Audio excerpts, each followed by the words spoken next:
Are you gonna do an introduction or what?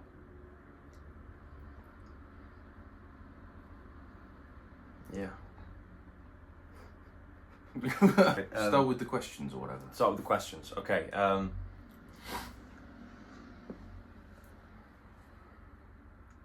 you want to get your little notebook?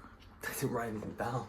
We are two guys, and we decided that we want to start recording ourselves discussing these topics for a bit of fun and to give ourselves a reason to motivate ourselves to read more and investigate certain topics with a more thorough look and investigation.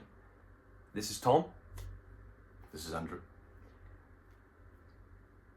I think that's all that needs to be said. Yeah. Don't worry, this is going to be like cut and chopped, so like you can say whatever you want. I'm just going to cut it. Okay. Are you going to do the questions or? I'm going to do some questions. So I've prepared some questions for Mr. Connolly. I've prepared many questions, and I'm just going to do some investigating into his kind of worldview and his belief, and we're going to discuss many topics and just start with a bit of a ramble. Episode 1, the rambling. The rambling.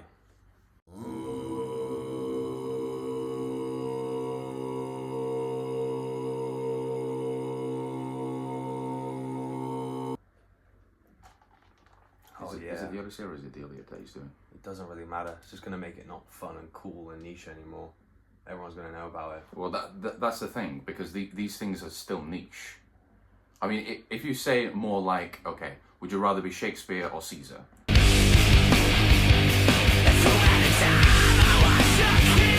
Okay, let's do that one then. That's a better one. Would you rather be Shakespeare or Caesar? I like this one. Okay, so Tom, would you rather be William Shakespeare or Julius Caesar? I mean, that is a tough one. Yeah, right? Because that is a really tough one. I mean, Caesar, you have like the forceful legacy. You have this like renown as a great general, a great statesman. And the controversy as well. And the controversy, yeah, true. But you have, I don't know, he definitely had more of an impact than Shakespeare. You think? I would say in terms of politics, yes. Well, I don't know, actually. Maybe not. It's hard to say. That is difficult to say. Yeah, because under the kind of... Shakespeare still did have an impact. The jurisdiction of whoever was the reigning monarch at the time, I'm really not sure. But obviously you couldn't make an outright statement. It would be Elizabeth or James the Seventh. Yeah, it was the Elizabethan age was before, and then it was the Jacobean age as well. So, but the censorship was so high. I mean, you couldn't make a political statement, so you had to do it within the context of Scotland. Oh yeah. Who's this Macbeth guy? He's clearly not used. Yeah. We're in Norway, or we're Danish. Florence. Yeah, exactly. Yeah. So that makes it more difficult. Places that aren't in England. Yeah. I don't know.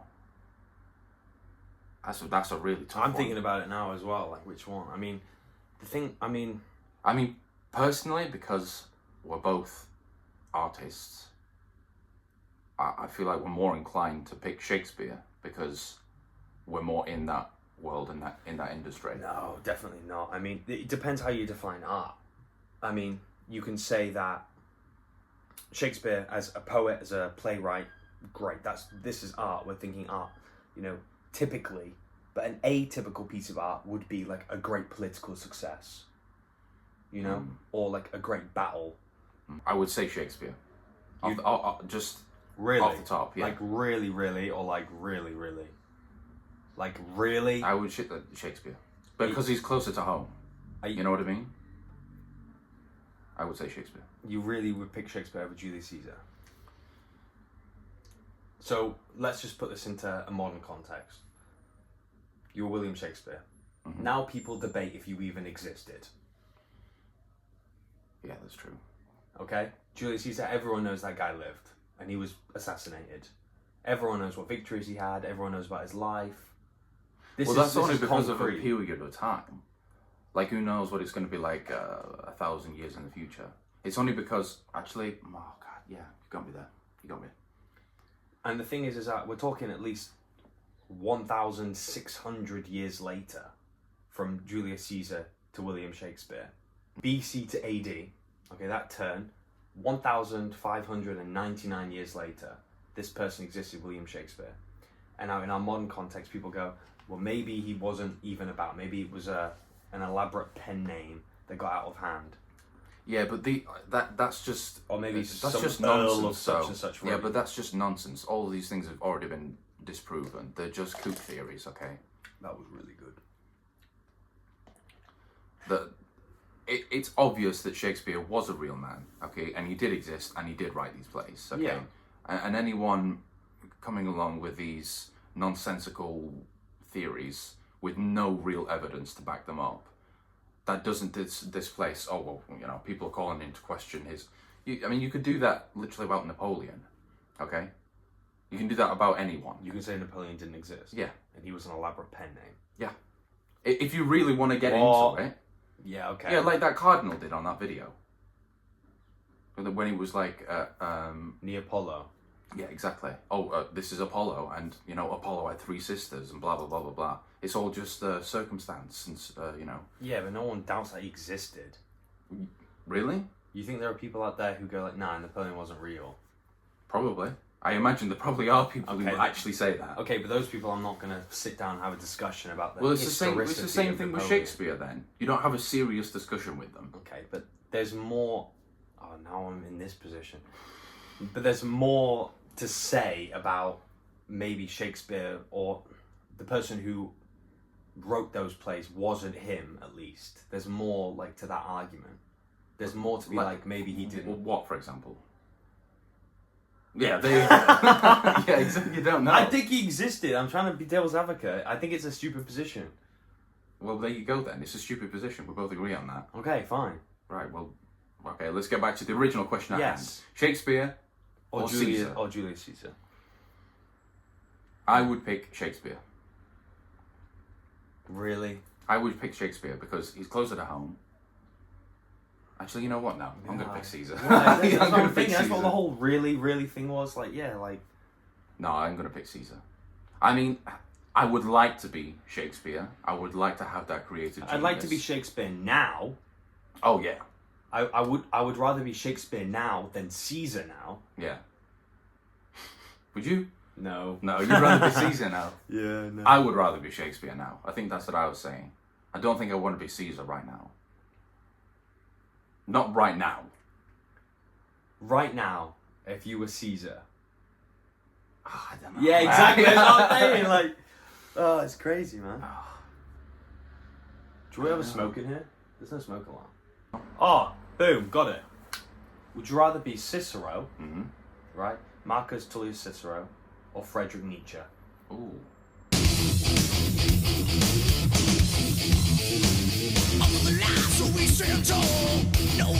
Okay.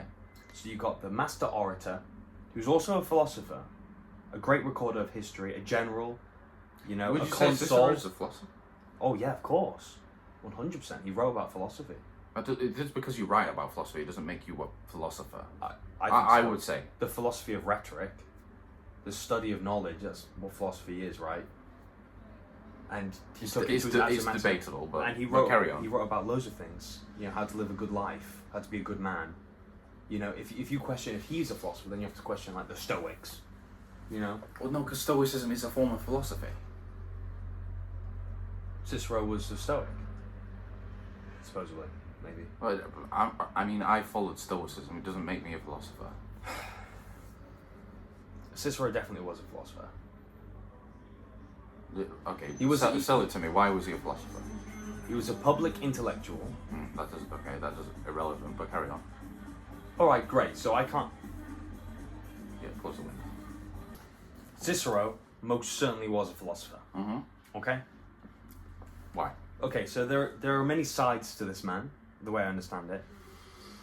As I've said, consul, general, orator, politician.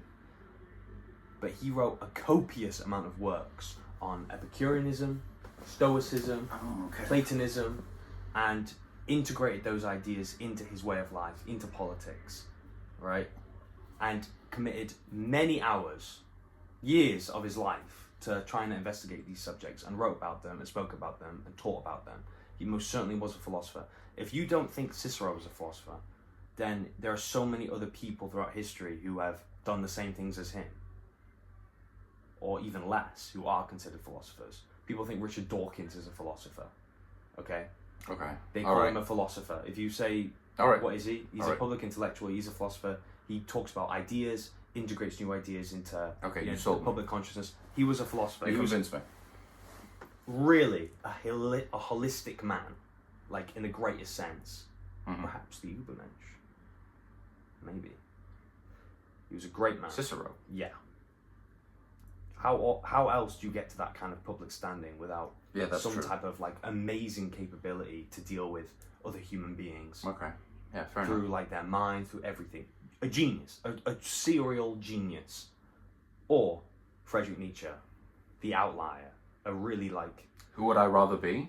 Friedrich Nietzsche. Cicero, easily. Not even a debate. Really? Yeah. That quick? hmm Not even a debate? Not for me. Why? Because Cicero achieved more. Cicero was not only a statesman, he was an orator, he was a general, he was all these things. This is true, he And was. Nietzsche, while a great mind, a genius, I would say, You would say Didn't- genius. I would say, Throw that term to him. Come on, definitely genius. okay, Definitely definitely, genius. okay, definite genius. I would say a genius. I would say a genius.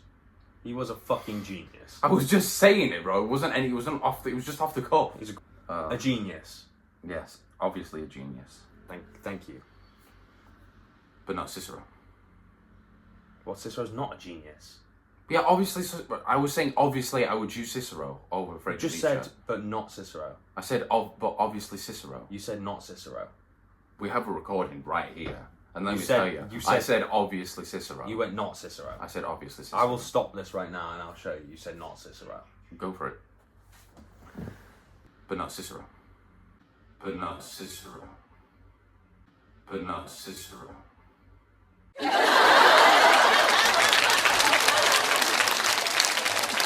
Congratulations! Congratulations! Congratulations! Congratulations. Congratulations! Congratulations. Congratulations! Congratulations! Congratulations. Congratulations! Congratulations! Congratulations! Thank you all. Out of Cicero and Nietzsche, you pick Cicero Yes. on the basis that he achieved more. Yes. Okay. Can't really disagree. I mean, I can push a little bit, but I actually do agree with you. Like, Cicero achieved more. Cool. I'll throw another one at you. Okay. Closer to home. Okay. Not literally, metaphorically.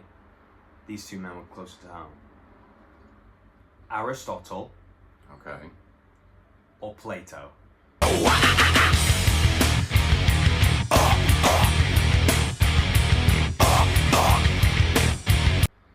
Who would you rather be? Oh. For legacy and for, you know, the invention of philosophical ideas, or like just complete prowess in their fields. Like, what achievements would you rather have attributed to you?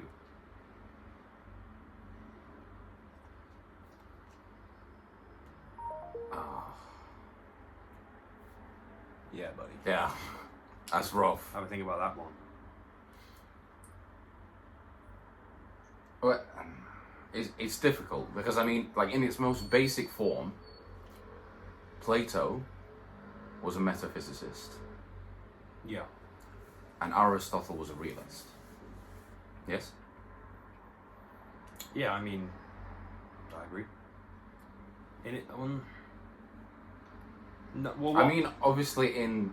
what I would say is that, like, if you push where they stand philosophically and push them to their most extreme, Yeah. you would get Aristotle being much more of a realist. Yeah.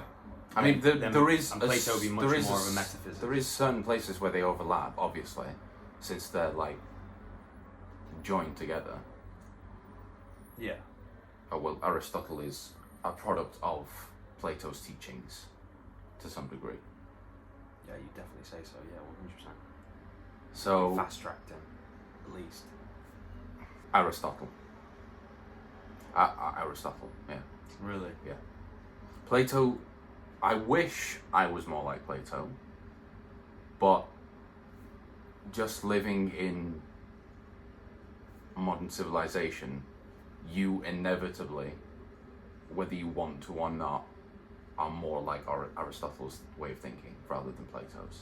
Okay. Just because of, you know, probably how more- material the modern age is. Yeah. Okay. So you're more likely to be a realist. And that's why although I like Plato, I've probably read more of Plato actually, rather than Aristotle, but I am more inclined to pick Aristotle, just because of the way I am. Okay. Cool. I feel like you're operating again on. Let me close that fucking window. Okay, well, I think you're kind of speaking about both characters from history with a generalized idea of what they did. So I'll ask you generally, when you think of Aristotle, what do you think of? Aristotle, I think of his ideas on how politics should be run. Okay, well, instantly, like I would say Plato had more of a profound effect on that with the Republic. Aristotle with ethics. Yeah. Aristotle with ethics, rhetoric, what else?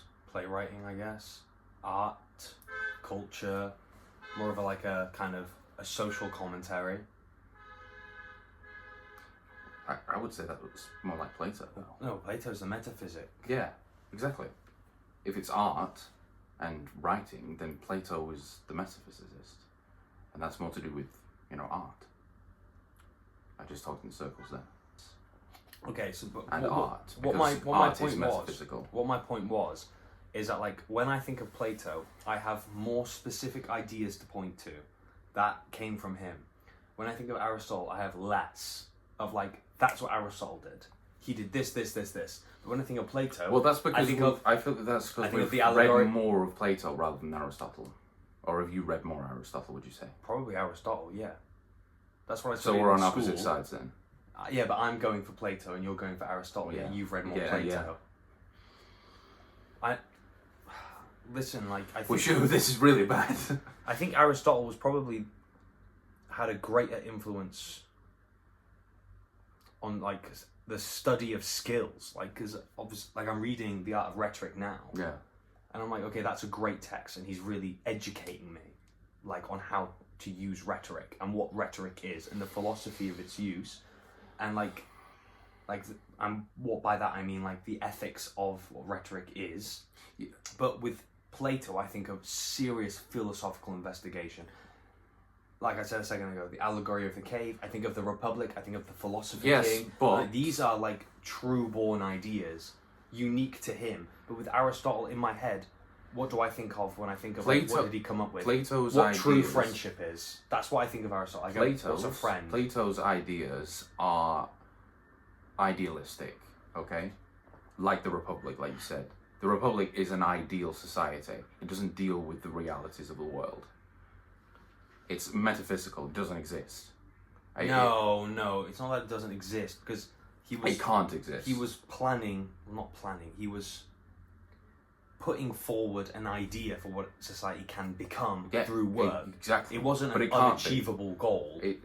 Exactly though. That's Because the you thing. would say, we'd look at Marcus Aurelius. Like so a lot of people go, that's your philosopher king. Yeah. So like, it's not an impossible goal. But So it is, because Marcus Aurelius didn't do anything. His ideal, I mean, he obviously did things, but in terms of Roman emperors, his idea was to simply let the country run itself. He didn't impose anything on it that was, groundbreaking. But that's why it flourished, right? Because he was part of a very It didn't flourish. turbulent time of He was emperors. handed a golden platter. I mean, look what happened instantly after that. Yeah, but then one could say that was because he was no longer in the picture, and it all fell apart because he wasn't there anymore.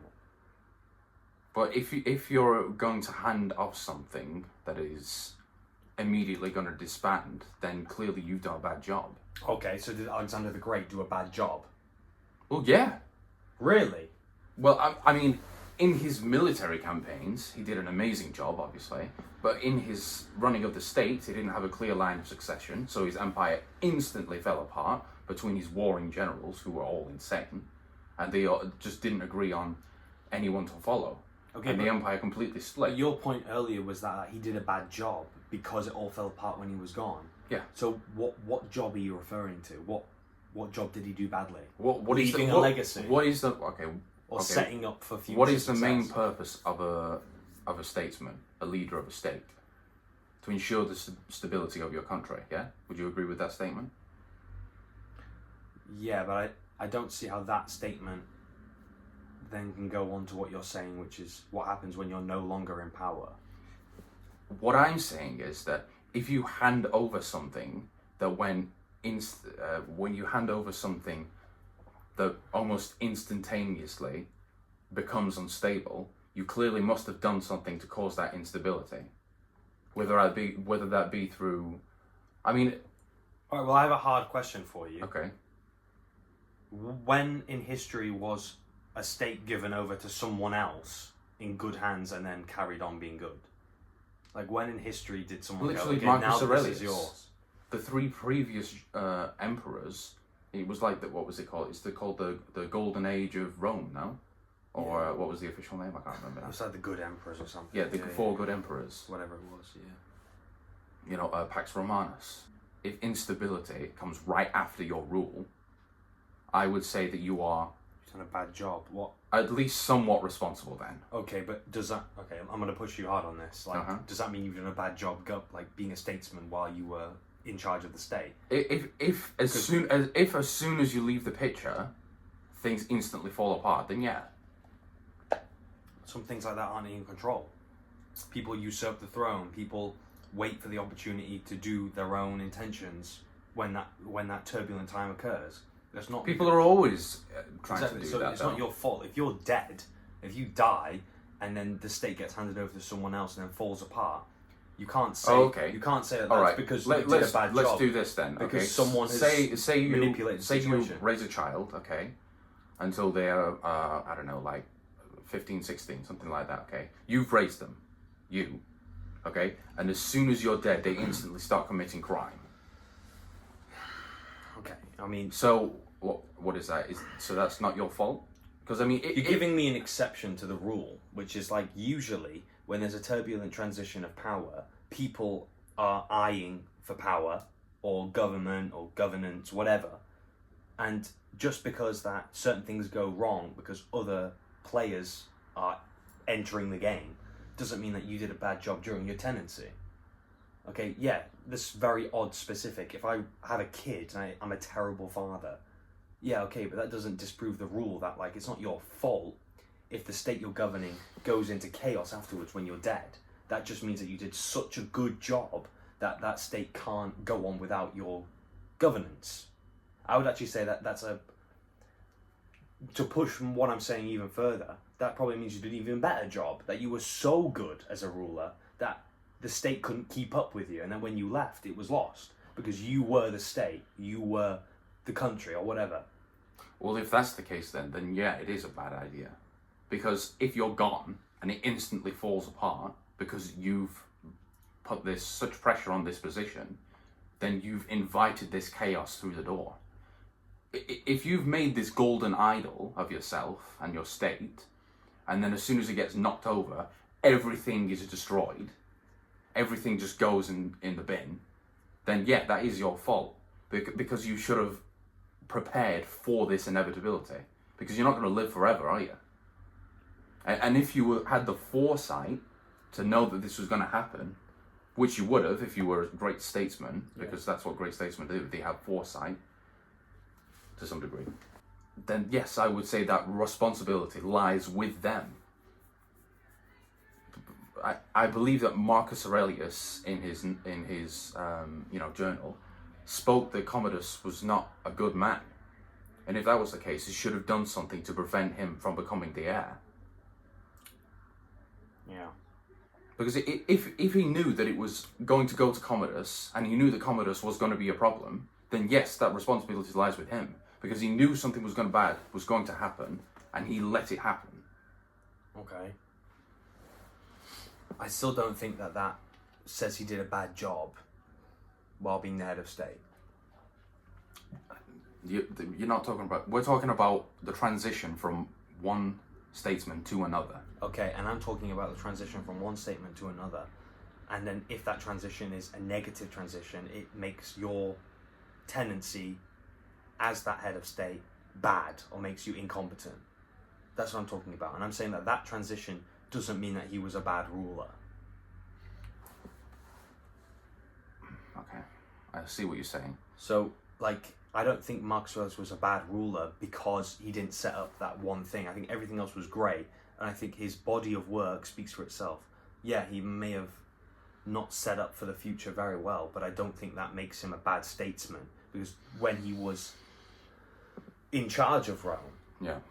he did a pretty good job considering the circumstances with plague and invasions and rebellions and plots against his life. I think he did quite a good job. He wasn't perfect. Yeah, but that's just a thing though. No one's perfect. Napoleon was perfect. Oh, shut up. He really wasn't though, or else he would have won, wouldn't he? Oh my goodness! And he lost twice. In the most dramatic fashion.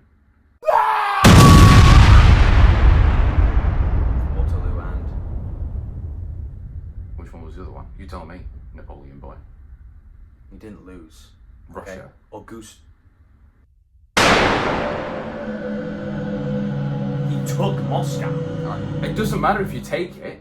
He instantly lost it all. No, he didn't instantly lost it. They retreated because they took Moscow and they were What do running you away. think lost? If you instantly retreat, that means you He lost didn't it. instantly retreat. They waited days. Days in a battlefield Weeks. is nothing. It is during those high pressure circumstances. He didn't lose in Russia. He won in Russia. If he was there for a few months and then he had to It retreat. practically was. Oh, this is just cope because you're a Napoleon fanboy. He didn't lose in Russia, and then during the 100 Days campaign, Did he just leave? He defeated two different generals from two different So he nations. just left of his own accord then, did he? They needed to go. They But couldn't they- stay there, could they? Why? He had a whole military force that had gone Why through couldn't he hell stay to get- there? Because they burnt Russia to... Russia burnt themselves to the ground. It was scorched earth tactics. They burnt Moscow to basically ash. They let all the prisoners out of prison. Yeah. They couldn't stay there. What was he going to do? They took all the supplies and burnt all the storehouses. They're not going to stay there for the winter. It's like, well, boys, let's go home. There's nothing else we can do. They keep running away. We've taken their capital city. That's a W. That's a win. Then they left, okay? In terms and of battle, yeah. In terms of the war, no, because he lost. he didn't lose the war. Yes, he did. What do you mean he didn't The lose the 100 war? the 100 Days campaign was spectacular. Even Wellington said the study of it proves the greatness of this man. He still lost though. He didn't lose This the 100 is Days just campaign. cope. This he is didn't just lose. cope. No. Napoleon didn't lose the 100 Days campaign. He did not lose. He fought many minor battles and won. Basically 4 victories in like 2 days. Something ridiculous like this. Probably a couple more days. I'm not too sure. It doesn't matter if you win all the battles. If you It lose was the his, war, it was his then that's marshal. the It end. was Auguste de Marmont. Alright, who took his force on the day of the final battle for the defense and recapture of Paris after it fell, who marched his army over to the Prussian side. Okay? And then what do you do when half your army goes, well, I don't have any fighting force. He didn't lose. They betrayed him. Then he went to exile, and when he came back, He's still he marched. he's still lost though. He didn't lose anything. No military defeat was there. There was no military defeat. It They doesn't couldn't matter. beat He's him. still They lost. couldn't beat He's him. still lost strategically, and that means he lost. Lost strategically. Yeah. How did he lose strategically? His fucking marshal betrayed him. You can't. That is an L. You can't control the fucking will of one man. And by the way, and if you go back to their relationship as two individuals, he couldn't have done more to groom this man to be loyal to him. Okay, they were friends. They met at the Battle of Toulon as artillery captains together. They went all the way back to 1793, Cope. and then in 1812, This is just that's cope. when he This betrayed is him. just He cope. made him a marshal. He made him a duke. All these great doesn't- things. it doesn't- There's nothing more he could have done to keep him loyal. If he's going to betray him, he's going to betray him. If But in someone's the going to end- steal your car, in the end, he listen. did. If someone's going to steal my fucking car out the front, right? Yeah. Right, I can put the fucking steering lock on, I can fucking tie it up, I can fucking put alarms on it, I can bolt the doors closed. If someone's gonna fucking bring a van over and put the car in a van, I can't do anything about it. You can't say that's a strategic loss because you parked your car outside your house. Well, yeah. Where else am I supposed to fucking park it? It's still a strategic loss. Oh, though. you fucking bitch. It is though. I mean, yes. There's nothing else you could have All done. these things that you said are true, but in the end, it's still an L. Okay, so what happened? 6-7 months later, he comes back. Yeah. Basically, waltzes in. The monarchy go running. Yeah. Goes straight back and resumes exactly where he left off. And loses at Waterloo. No, he won many battles all the way up to Waterloo. He still lost at Waterloo. There was no. He avoided civil war. He still lost at Waterloo. And why was that? And why was that? Because his fucking army fucked up again. That's just not true. Okay, that's just not true. Why did he lose at Waterloo? Why did he lose at Waterloo? I'm going to tell you. Number one, Napoleon lost at Waterloo because he had no fucking horses. Cavalry, yeah. No horses. They were all dead in Russia. They all fucking died. Okay? So what you do when your main fighting force, the main like strength and spearhead of your military, the thing that is your might, is gone. Okay? Great. Now all I have is infantry. Who was the infantry? Number 2. Teenage fucking boys. Everyone was dead. Alright? Everyone was fucking dead. No one was fighting. Mass conscription had been going on for the last 15 years. There was no one left to fight, and yet he still won victory all the way up to Waterloo. Okay? So, 1, no cavalry. 2, no experienced soldiers. Number 3, all of his great generals were fucking dead. All of his great marshaller, all the generals, all the great captains, everyone was dead. All the manpower, all the fighting force of France had been burned up in this great conflict for the last 20 years. There was no men of skill, of prowess. They were dead. Okay? Yeah. So he's basically on his own. Why does he have Marshal Ney, basically his number 2 guy, and goes, do you handle the tactics today? You handle the charge. Because he didn't have anyone fucking else. Yeah. He didn't have any more skills left. It was just him. That's why he's the greatest. Because it was just him. And he still lost. No horses, no infantry, no fucking support from any talented men. Fighting against 2 So independent it was nations. inevitable that he was going to lose. The British who outnumbered him, had It more was going to be resources. inevitable that He was going to avoided lose. civil war. There was not a single shred of blood dropped during Napoleon's seizure of power from his return from Elba. He just waltzed in. That was his big thing. No man will be killed. No, if there's a civil war, I go again. He came back. Everyone wanted him there. Everyone. That is a great statesman. That's a great leader. That man. When in history has anyone just by himself practically with what 200-300 men on a ship just walk to Paris and win and win and win without firing a bullet? Because everyone's like, Viva l'Empereur, he's back. He just waltzed in and became emperor like this. Okay? That is greatness. And how many months after did he lose? And The was thing is- exiled to St. Helena? He was exhausted. No, this isn't cope. This isn't cope. Okay? Sure, yeah. At the end of Waterloo, Uh-huh. I've read literature. I've read the historical accounts. Mhm.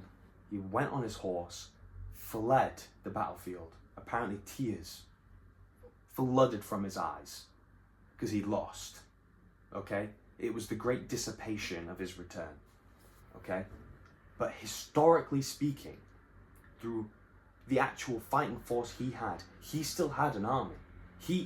One loss doesn't mean you lose. This great idea of Waterloo, my Waterloo, where's my Waterloo, this great end of days, this great like final defeat, is just not true. If Napoleon wanted to, he could have rallied his troops, counterattacked, regrouped somewhere and gone for something else. But he didn't, because his whole thing was no more bloodshed. Yeah, when Waterloo doesn't matter, that's why the whole world is bound to French rule. Oh, wait. Oh, they're not.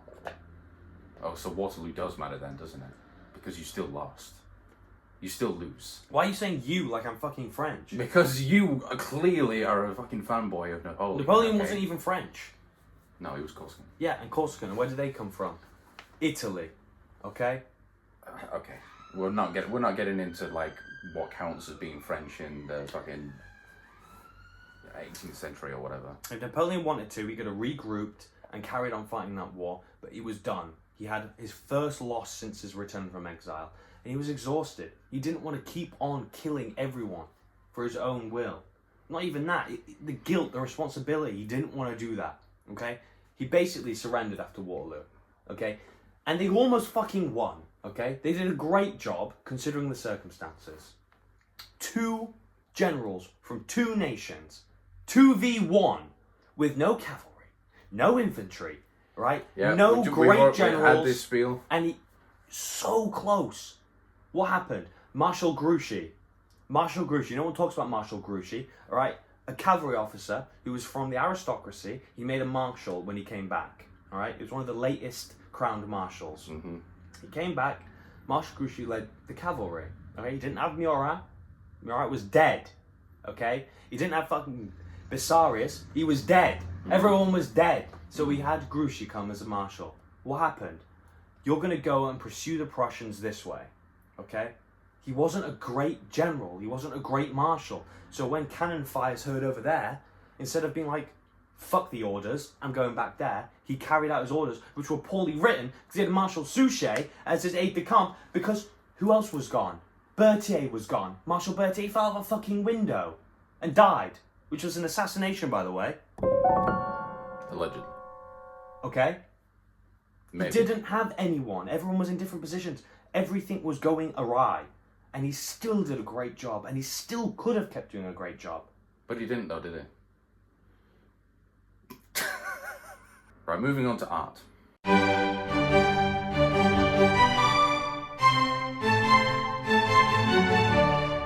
Okay. Art. Art, Art. acting, Theatre.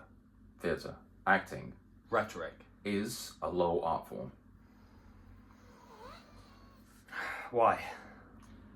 Acting is a low art form because it's engineered for mass appeal. In today, and actually in pretty much all of civilization, it's mass produced. Actors genuinely throughout history have been made up of vagabonds and other undesirables. And it doesn't require as much talent as someone, say, creating an actual art piece, a painting, for example. Okay.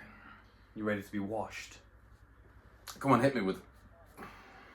First things first. A great piece of art. Let's compare it to a great performance. How many great performers have great performances? Very few compared to the many performers. How many bad paintings are there compared to great paintings? Billions. How many times has someone drawn a picture in their room and gone, this is terrible? So many more than someone getting on stage doing a bad performance. The amount of bad painters compared to good painters exponentially exceeds the amount of good performers to bad performers. Okay? Although there are many performers in one profession, being the theatre, and there are many painters, the amount of pinnacle it takes to get to high art being in a painting and high art in the theatre is practically the same, but I would say harder, because many people can learn techniques. You can learn how to paint a brush, you can learn how to mix colours, you can see things, you can study for years how art works. Doing a great performance is solely so much more subjective than seeing an objectively great piece of art. If you see a painting and it just visually looks real, you go, oh my god, that's such a great piece of art. It looks real, her eyes are beautiful, the figure, everything is so good. Or you see a great, the decline of Rome, and you see the whole thing right in front of you, you go, oh my god, this is amazing, okay? That is a more objective piece of work. Everyone, not everyone, but most people can go, I love this. Or even if they go, I don't really like that painting, but artistically it's very good, okay? To do a great performance is so much more subjective because you're working from yourself, okay? And there's so many more imperfections in the human body, right? In how you perform, talk, walk, speak, sound, look, all these things are so much more harder to judge, right? So when someone does do a great performance, let's just say, critically, David Garrick as King Lear. Bring it all the way back to the 1700s. Let's say John Philip Kemble in Macbeth with his sister Sarah Siddons as Lady Macbeth. Wow, everyone, this is amazing. Let's take it even closer to home. Edmund Kean. Alright, as Shylock, as Richard III. Wow. Let's bring it even further forward, okay? Henry Irving in The Bells, or as Hamlet. Wow. These men. Olivier as Hamlet. Olivier as Richard III. John Gielgud as Hamlet. these people are working from their own physicality, everything that they have that's solely within themselves. And to make that a piece of art on stage that everyone can go, what a performance, is harder to judge than it is to judge a piece of artwork.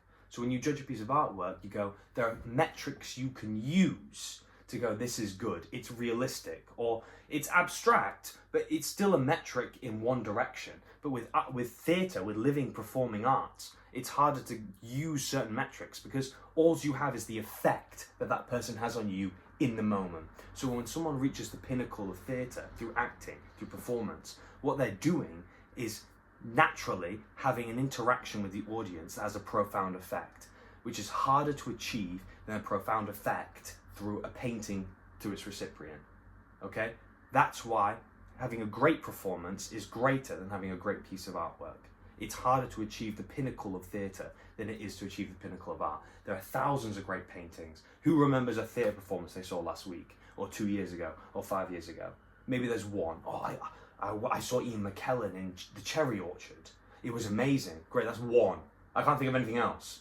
Okay, I can remember hundreds of art pieces that I've seen. And the reason, this is my own personal view, just to wrap up, those things are temporary.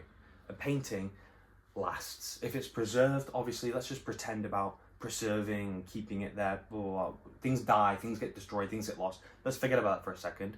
Let's just pretend that a painting endures time. It's there. It stands the test. A theatre performance is living art. It exists in front of you, like visual poetry, something that is there and then gone. Life is but a walking shadow, okay? It's gone. That's why it's so striking, because it's a piece of art that affects you immediately through danger, through reality, through emotionality, through spirituality, something that's so, it has such a conflict, and then it's gone. But an artwork is there forever. It's harder to reach that same effect than it is through an art piece. That's why it's not a low art form. It's just that it attracts a lot of people who are seeking attention or seeking some type of like appraisal for their being. And you see a lot of bad performances, but that's only because the nature of theatre is its living presence on stage. So you see a bad performance all the time because they've got up and do it. You don't see bad paintings all the time because they get thrown away. If you saw every single piece of art that ever existed and every single performance, the amount of art would be exponentially larger than the performances. But you see the performances because they're right in front of you. That's how they exist, through immediate means. A painting isn't like that. It's drawn, it's used, it's shown. If it's bad, it gets thrown away. You can't do that with art. You can't, theatre, I mean art. You can't do that with theatre because it's there. That's how it exists. Its medium is in that exact moment. You don't see David Garrick on stage as Hamlet. You don't see that. It's gone. It doesn't exist anymore. It's gone. Okay. So there are less examples for you to be like, this exists, this exists. You can say the Mona Lisa, you can see Van Gogh, you can say Goya, you can see Rembrandt. You can say all these people, but they're gone. They don't exist. Like, theatre doesn't exist anymore because it's gone forever. Okay. Strong case. Strong case. Thank you. I've read the literature. And now I'm going to throw everything that you just said right back at you. Please. I would argue because the stage is not prolonged. You can't carry on with a stage forever. You can't, I mean, well, now you can record it because we have films and TV and We can talk hypothetically as like painting's base form, which is a painting, and acting's base form, which is the theatre, if you want. We can forget about the medium of like filmography and stuff. Oh, okay, I know exactly where you're taking this now, okay. Why? Well, go Because on. it's temporary, it doesn't last. Yes, exactly. Yeah. Because it's temporary. Because it doesn't last. Because it cannot affect as many people, okay? When you see acting, it's almost always specified for a specific audience. It's specified to attract a specific audience, to engage them. It isn't designed to be transcendent. It isn't designed to be metaphysical. That's why, you'll have yours to say it later on, that's why In most cases. In some cases, maybe. In most cases, Just a look, and he rebuttals himself. In some cases. actually, you know what? No, I'm going to double down. In all cases, it is impossible. Because acting it's like a reflection. It isn't reality. It's shown. So much to say. It's just. I don't have even the words to just say what it is. It's just I know base. I know exactly what it's you're saying. low because It's temporary pleasure and enjoyment. It's like entertainment for the king. it's a circus. It's quick fun with no real deeper meaning. Yeah, Are you going to die on that hill? yeah, I'm dying. on Okay, that. you said so many things, and if I had a notebook, I would get to. I know, I should have fucking recorded everything you said. Another thing that you said. God. Bro, let me rebuttal while you're Okay, go on. brainstorming. All right, so many things, so many things. Let's just throw in a little caveat, a little curveball. Okay? Is music bass as well? No. Well, it depends. In- It depends what music. In its like, I'll use the term bass again. In its like bass form, okay? Live music, not recording, because we've got rid of that for the theatre. So Yeah. let's get rid of it for music as well. Yeah. Live music, it's there and then it's gone. Exact same thing, okay? It's there in that moment. It's temporary pleasure and enjoyment. It's a circus. Here's the and then thing, it's though. gone. Here's the thing. Music that is high form is constantly reoccurring, over and over and over again. What do you Because mean? it's, for like instance, good music, like good quality. Mozart.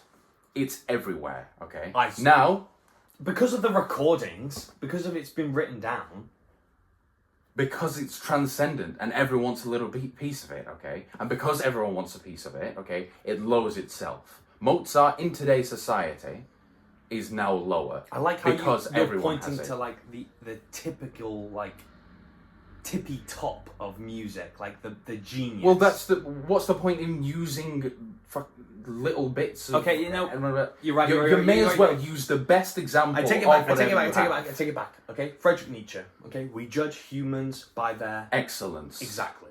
I take it back. You're right. Let's use Mozart as an example, as I use those great actors throughout history. Thank you. Fair enough. Okay? In its most excellent form, it's so much higher than anything that acting has produced in any pinnacle. Any pinnacle Tom. of acting that is produced is nowhere near the pinnacle of Mozart, of Bach, of you're joking. Schopenhauer, You're joking. of Wagner. Okay? All of You're these joking. are transcendent beyond everything. Okay. Acting is not. Okay, let's use Richard Wagner as an example. Go ahead. Let's use this guy as an example, okay? What was his main typical idea about art? Total art. And total art was not just music, it was visual as Visual well. as well. He was trying to integrate that. He wasn't trying to integrate other things. That he was trying to elevate, performing. Music. He was trying to He elevate couldn't music. do that without the living theatre, okay?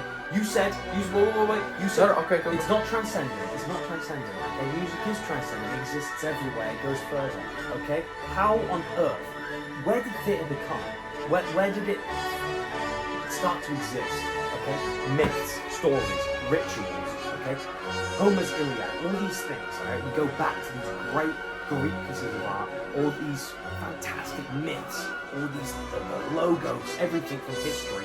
All these great stories that tell us so much about our psychology. Okay? If they're not acted out, these things don't have a medium. Okay? You say, we can read them. Okay? Most people couldn't read back then. Basically, no one read. No one was literate. So how were they communicated? Visually. When someone gets up, right, and reenacts Sophocles' plays, they're acting them out. And that's the theatre. And that is my point. When you act these things out, you detract away from its original piece, That's- from its original and story, art has got because better. you are reinterpreting it. You can't enact exactly what it It's was. not reinterpreting. Exactly as it is. It's transcending. No, it isn't transcendent. That's okay? where the- when someone acts, okay, when someone acts, a performance, okay, it is never the same. It is never exactly the same. And therefore, it can never be transcendent because it's always different. Okay. Did Mona Lisa look like the Mona Lisa? That is, right? It doesn't matter because that is the interpretation that everyone sees because it is cemented as it is. Okay, if there was one performance of Hamlet and no one read Hamlet or no one saw Hamlet, but you saw one actor get up and do it and everyone remembers it and there's paintings drawn of this person acting Hamlet, that would be the interpretation of it. It's the same thing. Not necessarily if it was an awful painting. Or are you assuming it was an amazing painting? Remember, we're judging from human excellence. So every time I give you an example, it is the a human excellence, but also we have to be realistic about these things, okay? Don't me, okay? Alright, so I'll use that caveat against you. Let's be realistic about this. Not everyone is Wagner. Okay, Wagner, let's take it back to Wagner, okay? You were saying that it needs to be transcendent because it needs to be performed live with a person performing, yes? That's what you were saying. That it needs to be. The music is all helped by the Let me clarify. performance. When someone reads Macbeth, okay, they go, okay, this is a really cool story. But if I watched someone, human excellence, watch someone perform the play, okay, that would be not an interpretation on this line. It would be a transcendent. It would be a progression. It would be a becoming. It would be an over-becoming. It would be an upwards trajectory. Okay, when you bring something from a literary note to an exact performance where the stakes are raised, not in reality. I'm not working. My definition of theatre isn't that it's supposed to be a reinterpretation of reality, like art is. We'll get into that later. Art being, is it real? Should it transcend? Theatre needs to go upwards because what the theatre is, it's man's domain for overcoming themselves. It's the ultimate spirituality. It's the church of man, okay? It's where we can uncover our perfections and we can see the pinnacle of human perfection and its faults. We can see the highest tragedy, comedy, all these things. It's the most extreme form of life, pushed to its limits. That's what the theatre is, okay? Well, and that's why it's not base. I think we need to clarify exactly what we're talking about here because I feel like we're talking about two different things. I'm talking about acting. You're talking about the theatre. Okay. Now, these, while they overlap, aren't the same thing. These are two very distinct things. Okay. Do you understand what I'm saying? I do. Define things. Oh, don't start with this. The thing is that theatre is acting. Like, without the people, there is no theatre. Okay? But it doesn't work the other way around. So, there's acting, which is like, I go outside and I start reading Hamlet. And I start going, to be or not to be? That is the question. But there is no blur in the mind. And I start doing that. Okay, I'm acting. Fair enough. Right? But the theatre needs acting. It's like its core component. Yeah. Okay? I agree with that, And obviously. I'm going to give a little stretch right now. And you're going to have to go with it because this is good faith. I'm gonna Okay. listen to what it is first and then I'll see. Because acting is a core component of theatre, and we're judging everything by its human excellence, we're talking about acting pushed to its most extreme perfection, or its most extreme form of art, which would be within the theatre, within a confined space that's dedicated to telling a single story, or a single, idea. Okay, fair enough. So, when I say theatre, yes, Fair enough. I'm All right. bringing in all now the that we've got the components. definitions thoroughly fleshed out. Okay. I'll give you this, okay? If you're talking about going to the fucking local park down the street, and you see a bunch of crackheads performing Macbeth, right? And they don't know the words, and they don't know the words. Well, it'd be the same thing. But they're having an argument, and it's like, you killed Duncan, and they're fucking it all up. And you go, and then we go, we're watching, and it's people act. They're acting Macbeth, okay? Then I'm like, okay, this is base. This is pretty base, okay? But when I'm talking about the pinnacle of the theatre, just like we're talking about the pinnacle of art You're talking and about music, something being performed in, Drury Lane, Covent Garden, Yeah. the Royal Haymarket. I'm talking about human excellence, a space that has been defined by its innate nature to create a certain level of conflict and danger, not with an audience that are watching a story in front of them, but with an audience watching human beings reenact their primal entity. Okay, let me ask you this then. Going back to Wagner and the opera in general, do you think that dance is on the same level, higher or lower? Oh, you're a fucking sneaky Theater. bastard. You're a sneaky bastard. So hard. And so also, hard. what about opera as well? Do you think opera is better than theatre? Better how? More transcendent. Okay. You know what I we're thought talking that's about. what We're you talking meant, about, you know, but let's- metaphysical. If someone is watching, like, Yeah. what do we mean by better? More transcendent. metaphysical. Something that pushes the human condition forward. So Something, it's highest excellence. something that's gonna like really reach something into you. know how to Something that explain it. doesn't exist on the human plane. Yeah. It's spiritual. It's spiritual, It's an yeah. idea. It's eternal. It's something that exists to everyone. But we're not yet it's talking not not, something we not can spiritual touch. in the terms of, like, you know, New Age spiritualism or whatever. We're talking about something that when you listen to a piece of music and you get that feeling of regret or hope or inspiration, whatever it may be, that's what is transcendent. That's what's metaphysical. Even further than that, it's that unexplained feeling, that unexplained emotion. Like, I've never felt this way before. Yeah. Oh my god, my life is different now. Like, It's something what that just happened, literally can bring you to tears just by listening to it.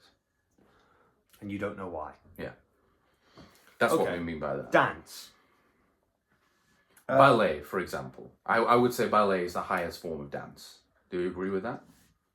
I don't disagree with it, but I don't know enough about dance to be like. That's true. We're have the talking about legacy. ballet, which requires years of dedicated training, day in and day out, to reach its pinnacle. Okay, and even then, even the best ones transcend that. Okay, even after years of dedicated training, every single day, near enough, Yeah. ballet performers can still not reach the level required. Okay. Ballet. Interesting. Now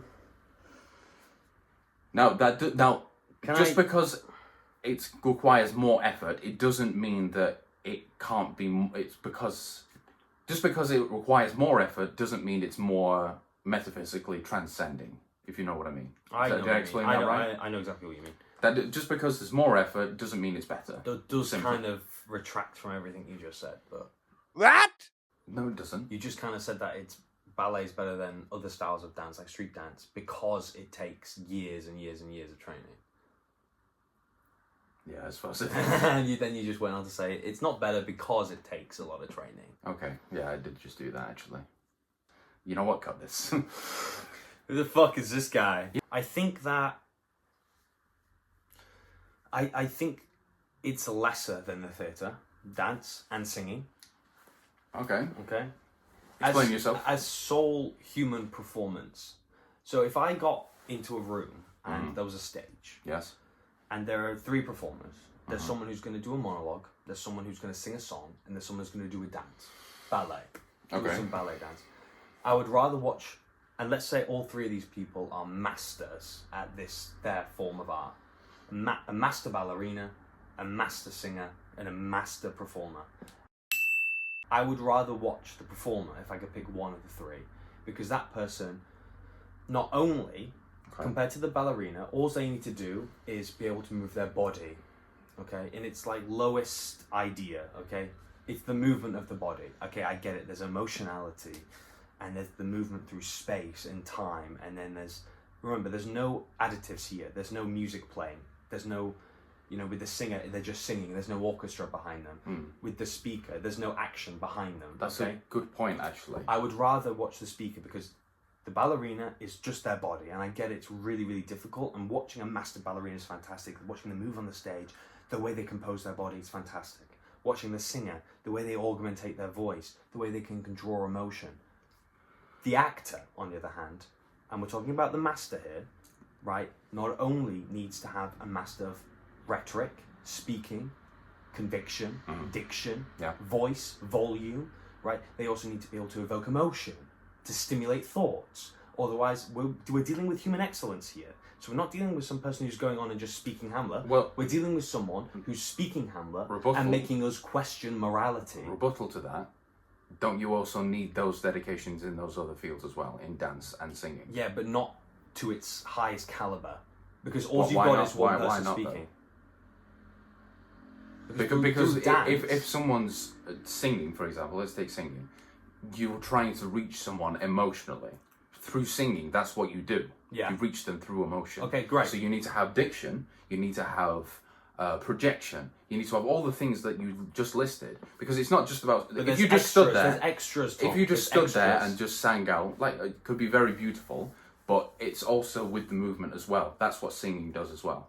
Okay, great. But the thing is that when you're performing a monologue, it's the fusion of all those ideas. So singing, the act has to do all of that and more because they're not singing. Well, They need to have musicality. Doesn't a singer have to do that and more and sing? Okay, let's just say, for example, that we're using Hamlet's to be or not to be speech as like the pinnacle, for example. Mm-hmm. For a song, fuck knows what they're singing. Some amazing song. Don't really give a fuck. Dance, let's say some shit from Swan Lake. I don't give a fuck. Let's just say some amazing shit, okay? The actor, right, now needs to evoke all those things without the use of musicality. But they still need to have musicality through their voice. They need to go through pitches, just like the singer.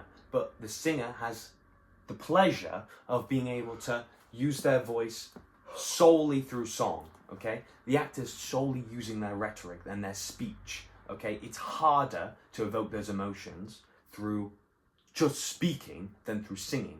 And if we're saying that this is the pinnacle, the excellence of those art forms, it's going to be much harder for the actor to do it, but we're saying they have achieved it. So not only have they used diction, pitch, volume, all those things, they're using that and more because they're having a master of language, they're understanding, they're evoking confliction and danger within the audience. If I'm hearing someone sing an amazing song, it's making me question, should I be alive or not? Oh my God, it was beautiful. The music, it just touched me. But with the actor, if I'm having the same effect on me just through saying to be or not to be, that is the question. Whether it is nobler in the mind to suffer the slings and arrows. I'm thinking, what a master speaker. This person is communicating these ideas without augmentating themselves. It's just a human being speaking to me. And that they're doing the same effect. The dancer's getting to do all this. The singer gets to musically touch through notes and through all these different things, but the actor simply has their own voice and their body to convince you of this confliction. Yeah, that's true. They It's have harder to do. their own voice, their own body, but not their own words. Okay, fair enough, but neither does the dance. The dance is not, none of these people are improvising. The song's been written down. The dance has been choreographed or choreographed. It's not the same though. It's because- harder to achieve that effect. Because an actor just you on stage. is given a great script. Again, we're using the excellence of all art forms. Tom, a dancer's given a great piece of choreography. The singer's given a great song. Okay? It's easier to sing a great song well than it is to speak a good speech well. Okay, that's a good point. It's so much harder because not only do you have to understand what you're saying, you need to understand how human minds work, because you don't get to sing to them and soften their voices and through rhythms of sound and configurations of musical notes affect their mind. You simply have to do with the words you're given. It's a harder task, but yet the ends that are achieved through this example being the peaks of each art form and discipline are harder to get to. That's why the actor is more skilled in art than both those two other people, because the means that they achieve are harder. Okay. All right, now that we've dealt with dance and singing, let's return back to the idea of the question, is acting a low art form? And then we wrap up. Okay. Let me say a piece, you say a piece, and then we'll see what we You want to just say. had your little spiel. I'll go No, next. hey, rock, paper, scissors. All right, fine. On rock, paper, scissors, or do you want to do American shoot? No, rock, paper, scissors, bro. Oh, scissors. The What fuck are you was that? doing? Rock, paper, scissors. Alright. So, Best of three. fuck you. The theatre, bad acting is worse than bad singing, bad dancing, bad painting, bad poetry, bad music, bad composition. Okay? Because it's more generalized and everyone can do it. Sorry. Is there a green light that gave you permission to speak? Shut the fuck up, okay? Sure, just carry on. Just ignore that little point that I made. I accept. Fair enough. It's worse. The spectrum, though, is larger. It's taller. So the worst acting is worser. That's not a word, is it? No. The worst acting is worse. Is worse than all the other art forms at their lowest, because you can still appreciate a bad painting or a bad poem. You have the construction of it, okay, it's terrible, but like the words have meanings, all these great things, okay, but the highest caliber of acting within the theatre, through all of its mediums, supported by all its different like modes of construction, is higher than those art forms. The best painting isn't as good as the best performance of all time, okay? And I think that's a fact. I think you can pick any painting, you can take the black paintings by Goya, are nowhere near as good as watching Edmund Kean perform Shylock at Drury Lane. I'd rather watch him do that in that moment for 2.5 hours than look at the black paintings, all of them combined by Goya, because that moment is higher, transcendently, spiritually, metaphysically, than those paintings. But a bad performance is worse than the worst paintings. I would rather see the best performance ever rather than the greatest painting ever. Yeah. Really? Because that painting is going to be there forever, and it's going to only elicit so much. I'm not. But a no, living you can only see performance- one. Yeah. You have to choose. Okay, great. The idea of that this piece of art is going to disappear in this moment, and this piece is going to be there forever, although I'm never going to get to see it. I know it exists, but this one's lost. It's gone, because that's the nature of acting. Crux of it. So we value different things. I suppose that is the thing. I value the fleeting beauty of it. I go, that's gone. But you go, like, it's not eternal. It doesn't persist. It doesn't fight against nature. It doesn't mean anything to me unless it does those things. Yeah. Fair enough. So you'd rather see the greatest painting that has endured all the time, the Centurion at fucking Pompeii. Yeah. You'd rather look at that and be like, wow, what a piece of artwork. That's going to be here forever. Someone has savoured that moment in history for all of us to, examine and investigate. Then be like, oh, some guy got up and did Shakespeare and now it's gone. I can watch anyone do Shakespeare. But it might not be as good, but I'd rather watch this painting. Because I don't value it as much because it's fleeting, because it is. I just don't think that acting can reach that pinnacle. I've never come across something that can reach that pinnacle as a painting. As a painting? As a painting can. Okay, as a painting can. I mean, neither have I through theatre. Like, I haven't seen anything, but I've read about it. I've read a lot about the theatre.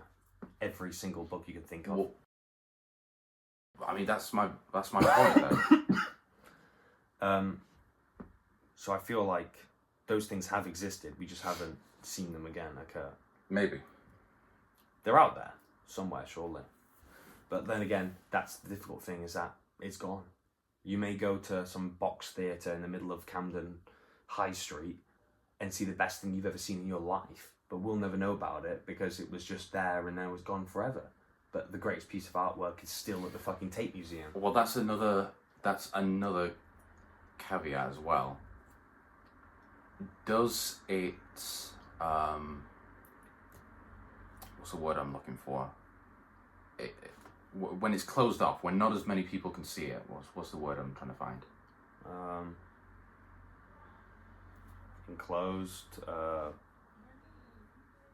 specific, So, for example, minute.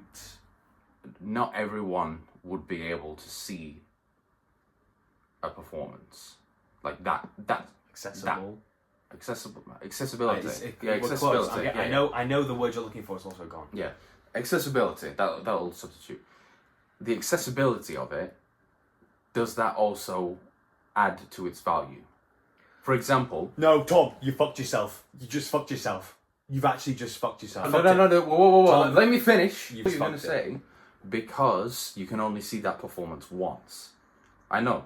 That increases its value. I, Just like gold or diamonds are limited and not everyone can get hold of them, that increases their value. So the way humans value things is that when it has limited access, right, it creates more higher value. So if we use the way humans value things naturally, it would make what I'm saying true. Okay. Because it's not eternal. We're coming the back. copper We're coin going isn't back. as value as the gold coin. Okay, we're going back to the original point. Let's just Let's just ignore that. I won't address that. Let's just bring it up. All right, let's add to that caveat. Go ahead. Let's say ahead. someone just wheels out a painting on Uh-huh. stage. Yeah? And then they get the same amount of time as the dancer, the singer, and the actor. Well, the painting, obviously. It's not a Historical reinterpretation. topic. It's an original piece that's been made, and you can only see it this one time, and it is magnificent. Okay. What's the painting? What's the I painting? gave you the dance. I said Swan Lake. I gave you the song. Fucking some good song. Pick anyone. I don't give a fuck. Viva La Loca or whatever by Maroon 5 or whatever it's called. What? Coldplay. And then you've got Hamlet. Coldplay. Whatever. I'm just going to pretend you didn't say that. Pick any song you want. I don't care what it is. It's still not going to be as good as the person performing Hamlet. And the artwork. You're is saying useless. that- it's still it's You're motionless. saying that there's seeing a there's no performance action to it. There's and- no like activity. It's You're saying, still it's dead. You're it's saying, dead. You're Tom. saying that seeing Mozart in person would be less valuable than seeing Laurence Olivier do Hamlet in person. Oh. Okay, that's difficult because wait. That's difficult because I value seeing that higher than the painting. So I would turn that back on you and say you would rather see a fucking, I don't know, any painting. Pick any amazing painting. The School of Athens by Michelangelo gets wheeled out. Okay, you'd rather The look Last at. Supper. All right, The Last Supper. You'd rather look at that by Da Vinci, right? And look at that, than watch Mozart come out and fucking play any Oh of his no, songs. Mozart. I would say So music. you still value? No. So you value? So you goes music, art, theatre. Yeah. Music is the pinnacle of all art form. Listen, okay, it's all about the definition of what we're saying. That's the circular definition. What do you mean How when is you it say you circular? believe? Now we remove the idea of its excellent point, okay? We remove the idea of its I excellence. made my stance clear on this. I won't talk about it.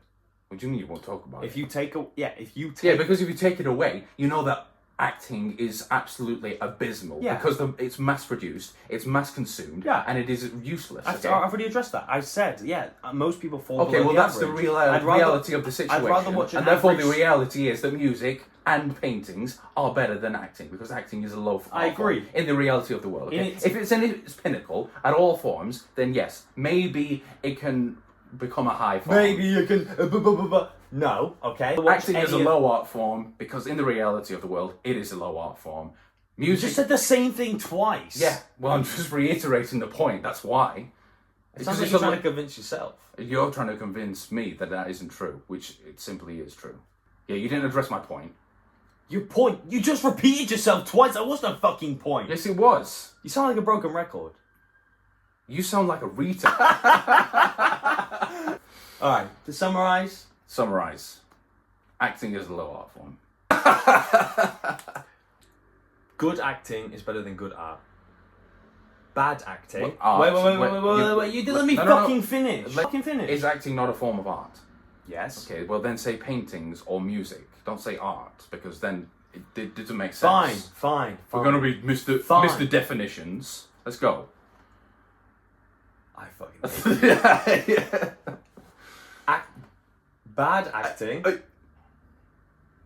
is worse than bad music, bad dancing, bad paintings, bad poetry. I wouldn't say it's worse than bad music. Bro, for fuck's sake. But good acting is better than good dancing, good singing, good composing, good poetry, good paintings. Okay? I'm picking Olivier. I just don't believe that's true though. You know what, Tom? I think you just made the best argument in human fucking history.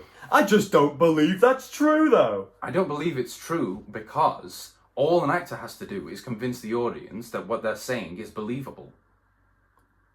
What, you think that's fucking easy? If you can't do that, if you cannot do that, then you're not a good actor. Fine. Yeah, fine. You haven't made a point. I have made a point. You just. You say nothing. Okay, you just waffle on with absolute bullshit. Oh, yeah, you're rage baiting. Alright. That concludes today. Motherfucker. That was our ramble. Hopefully it made sense. Hopefully it was Christ, look at the interesting. Tom, a lot of good fun. Yeah. Many Look more- editing this, mate. Many more to come. We'll have some fun with this. And It'll be more coherent from now on. I'll actually have arguments and not you let. just admit, I might actually put that at the front. Be like, next time I might have arguments. By the way, he just sprung this on me to be ready for 1 week. He didn't tell me the questions beforehand. He wrote the questions down and he knew about the questions that were going to be asked. We just You're just lying! we just Where'd met I write up them down? today. Where'd I write them down? What do you mean? Where'd you write? Get it out, get it out, Right here. get it out, Write get it it out. down. No, I Let's get 'em brought out. it this morning at the pub to write them down, dumbass. All right, maybe that isn't true, but Didn't you know fucking what? write Are anything you down, gonna it was all believe this guy? freestyle. This guy is Ah, bullshit. fuck you, man.